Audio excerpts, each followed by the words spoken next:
Mind sciences, or the study of human behavior in relation to the mind, is the newest of all the arts. It's less than 100 years old. And it is by far the one that is most cloaked in secrecy.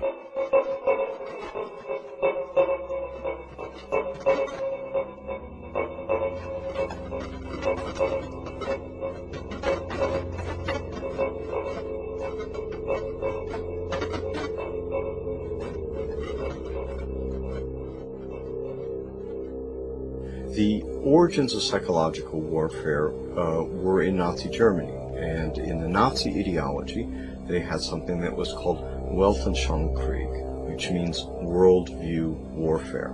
The idea for them was imposing the Nazi worldview on the countries that they had occupied. The Americans picked up this idea, created an American version of it, and called that psychological warfare.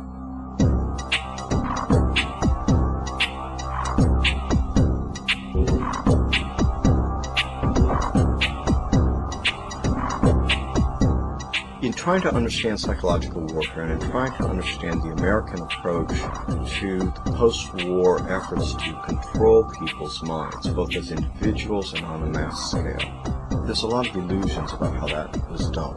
Were Nazis involved in that process? Yes, they were.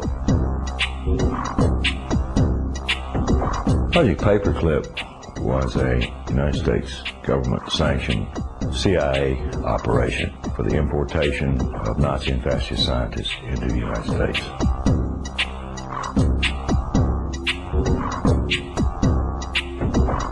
Their statement was simply this: if we don't bring these people into this country and contain them, then our enemies, the Soviet Union, will get them.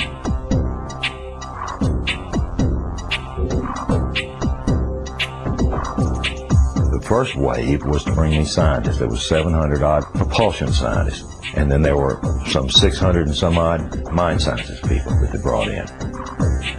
The CIA was given the responsibility of actually placing the individuals out of Project Paperclip into the military-industrial complex, including our colleges and universities.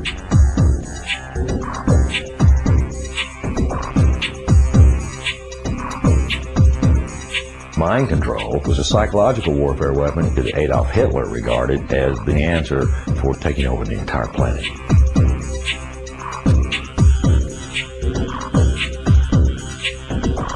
The name for the mind control research in this country was MKULTRA. MKUltra was one program of a series of programs that came out of the CIA to experiment with different types of mind control, using drugs, using electroshock, using insulin shock, and other techniques.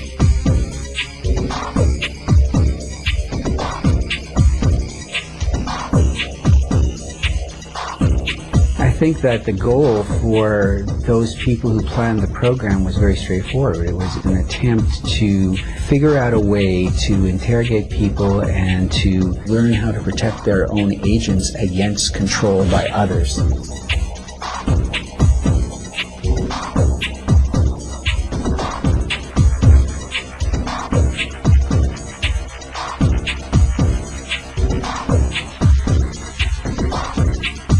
If you put someone in a position of being disabled by not feeding them or not allowing them to sleep or overwhelming them with sound, if you use massive shock treatment and you give people massive doses of drugs such as PCP or mescaline or amphetamines or LSD, and if you put them in periods of darkness where they can't predict from one minute to another what is going to happen next, so they're always dreading, there's no consistency to sort of what's going to happen, anybody can be put in a position of being open to brainwashing.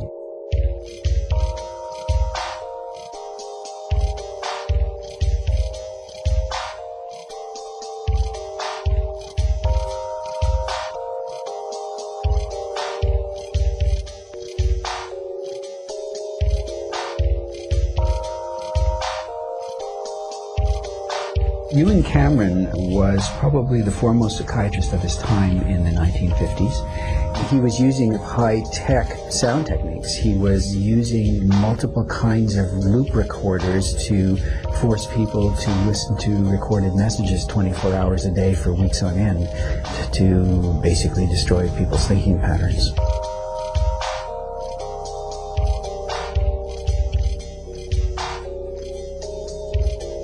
He injected the lysergic acid into the vein, and he patted me on the shoulder and said, "Now there, lassie, we'll see you later."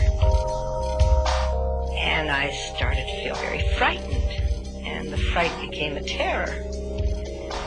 And I sort of began throwing myself from one side of the room to the other. I didn't know what to do to stop this feeling. It felt like my bones were melting, that I just didn't know who I was anymore.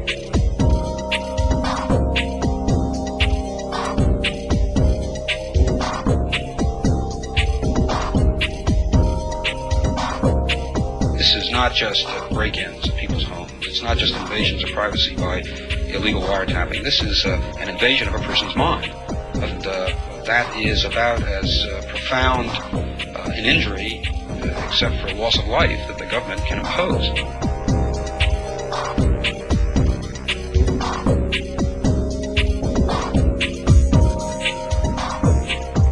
This was a post-Nazi program, if you will. It was an Americanization. I've often made the statement, and I still make it flippantly.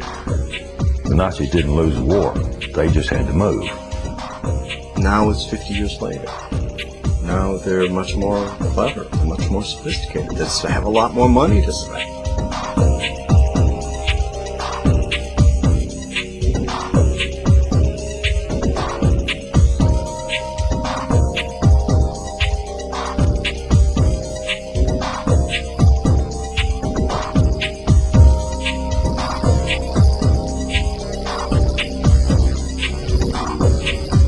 His motor coordination was disrupted because of the compound's effect.